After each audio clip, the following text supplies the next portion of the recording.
You're about to hear something so explosive, so brutally honest, that it blew the lid off the chaos simmering inside Ferrari all season long. After days of speculation, frustration, and silence, Fred Vasseur, the team principal, finally stepped out of the shadows. And what he revealed about Hamilton and those radio messages during the Canadian Grand Prix shook the entire paddock to its core. This isn't just some vague PR statement. No, this is confirmation from the very top that everything we heard on the team radios was real, serious, and way more damaging than Ferrari ever wanted to admit. The leaked radio messages had already caused waves. Hamilton confused and furious over mysterious car problems, Leclerc publicly questioning strategy calls mid-race, both drivers sounding completely disconnected from their pit wall. Now, Vasseur has stepped forward and admitted it. The Canadian Grand Prix was a total disaster from start to finish.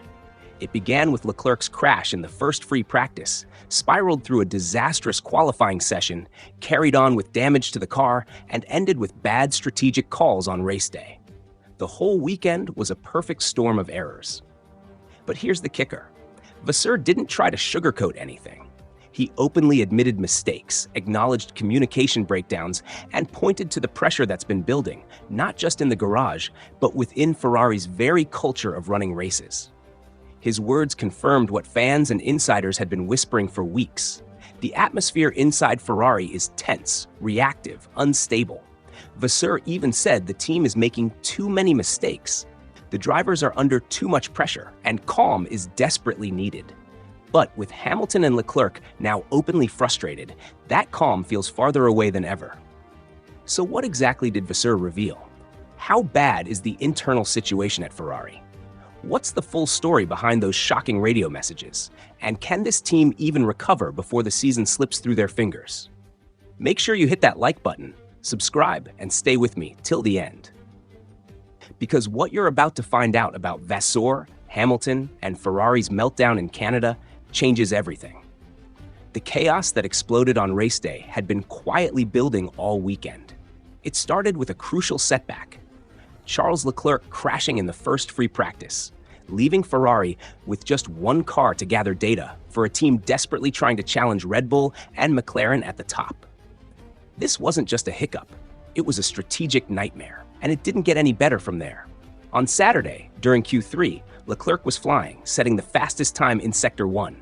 But then, inexplicably, he slowed down. Why? Because he got stuck in traffic, and Ferrari hadn't warned him. That's a basic communication breakdown at the worst possible moment. That mistake cost Leclerc track position, cost Ferrari dearly, and set the tone for what became a total car crash of a Sunday. Then came the race, and with it, an unfolding catastrophe of monumental proportions. Lewis Hamilton started ahead of Leclerc, which should have been Ferrari's advantage. Instead of pushing forward, Hamilton was immediately hit by a mysterious loss of performance mid-race. His race engineer, Riccardo Adami, sent a chilling message over the radio. We see a downward loss of power in the car, or maybe about 20 horsepower missing. Hamilton, already struggling with a loose rear end, responded with rising confusion and frustration. Is that the downward power loss in the rear? Because the rear feels loose. He was clearly trying to figure out what was happening beneath him. That moment alone said everything. Hamilton was describing a car on the edge of undrivability, rear instability, inconsistent braking, power loss, and yet the pit wall was telling him everything looked fine. The disconnect was staggering. What followed was a series of radio messages that went viral worldwide. "Why is this car so slow?" Hamilton asked, exasperated. No power, no pace, nothing. This wasn't just complaining. It was the sound of a champion realizing the car handed to him wasn't capable of competing. When the team told him he was 25 seconds behind, he exploded. "Where did I lose 25 seconds?" His tone was stunned, almost sarcastic. It wasn't about being overtaken or outdriven. It was about being kept completely in the dark. The message was clear. If Ferrari had a plan, they hadn't shared it with him. Meanwhile, Leclerc was locked in his own strategic farce. When told mid-race to switch to Plan B, he bluntly replied, "I think Plan C." Short, tense, suggestive of a driver who no longer trusted what was coming from the pit wall. Then came the breaking point. Ferrari called him into the pits and Leclerc exploded. "Why are we pitting? Why are we pitting?" He demanded an explanation. "We're on plan B, right?" His response was cutting. "Yes, but I was just saying the tires were good." That one line said it all. The pit wall had ignored their driver again. Leclerc was managing his tires well, had made it clear he wanted to extend his stint, and yet the team overruled him without listening. This wasn't just a tactical error, it was a breach of trust. And this is where Fred Vasseur's post-race revelations hit like thunder. Speaking to Sky Sports F1, Vasseur didn't shy away. He didn't sugarcoat the disaster. He admitted the weekend was full of problems, too many to count. A car running in free practice, communication failures in qualifying, a race strategy that just didn't work. That kind of confession coming from a team principal is extraordinary. But what he said next was even more shocking.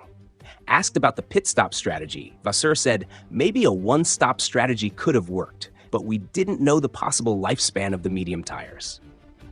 Let that sink in. Ferrari, one of the biggest and best-funded teams in F1, entered a Grand Prix without knowing how long their tires could last. They were guessing, mid-race, with a 7-time world champion and a generational talent in their cars. This isn't just an operational failure. It's negligence. Vasseur tried to minimize the damage, insisting upgrades are coming soon and that the team needs to focus on themselves instead of panicking. But his own words betrayed a deeper truth. We didn't do a clean job this weekend. For Hamilton and Leclerc, that statement was just confirmation of what they'd been shouting over the radio. They weren't whining. They were delivering clinical, calculated criticism of a team simply not performing. And now that Vasseur has publicly backed them, it's clear these weren't emotional outbursts. They were symptoms of a much deeper problem. Ferrari's issues aren't hidden anymore. The radio messages exposed the chaos live, and Vasseur's interview confirmed the team knows it and feels overwhelmed. Now the spotlight is blinding. The next race won't just be about fighting Red Bull and McLaren. It will be about proving Ferrari can hold itself together under pressure. If they can't, this dream partnership between Leclerc and Hamilton could become one of the biggest missed opportunities in F1 history. So don't even think about looking away. What's coming next could rewrite everything we thought we knew about this Ferrari project. The Canadian Grand Prix wasn't just a bad day at the office. It was a mirror held up to the team's structure, the chaos on the radio, the baffling decisions, the total lack of clarity. All of it revealed cracks way deeper than the drivers. What we're witnessing might be the start of a crisis not just in results, but in identity. What does Ferrari represent now? Precision? Excellence? Strategy? Or confusion, missed opportunities, and internal disconnect? And here's the scary part. The storm isn't over. It's just beginning. The pressure on Vasseur now is unlike anything he's faced since taking the role. The pressure on Leclerc is mounting as he watches his dream of a title drift further away. And for Hamilton, who made the boldest move of his career by joining Ferrari, the weight of expectations, frustration, and doubt grows heavier with every lap. With the next race coming fast, every decision Ferrari makes from now on will be under a microscope. Fans, media, rival teams, all watching. One more wrong call, one more Montreal-style weekend, and the backlash won't just be loud. It will be deafening. There's no room left for confusion or Plan B shrug-offs. Ferrari has two of the most talented drivers on the grid. If they can't deliver a working car, a strategy that makes sense, and a team that listens, the consequences will be severe. Because here's the reality. Teams can recover from bad results, they can bounce back from technical setbacks. But once you lose the trust of your drivers, once they stop believing the team knows what it's doing, that's when the real collapse begins. And based on what we just heard on the radios and what Vasseur has now admitted to the world, that trust is hanging by a thread. So the real question isn't whether Ferrari can be fast. It's whether they can be smart. Can they rebuild unity? Can they silence the chaos, block out the noise, and deliver the performance and precision their history demands? Because if they can't, this won't be a championship challenge. It will be a slow public collapse of one of the most anticipated projects in Formula One. Make sure to like this video, subscribe, and hit the notifications bell so you don't miss a single update, because the next chapter in this story won't just shape Ferrari's future, it might reshape Formula One itself.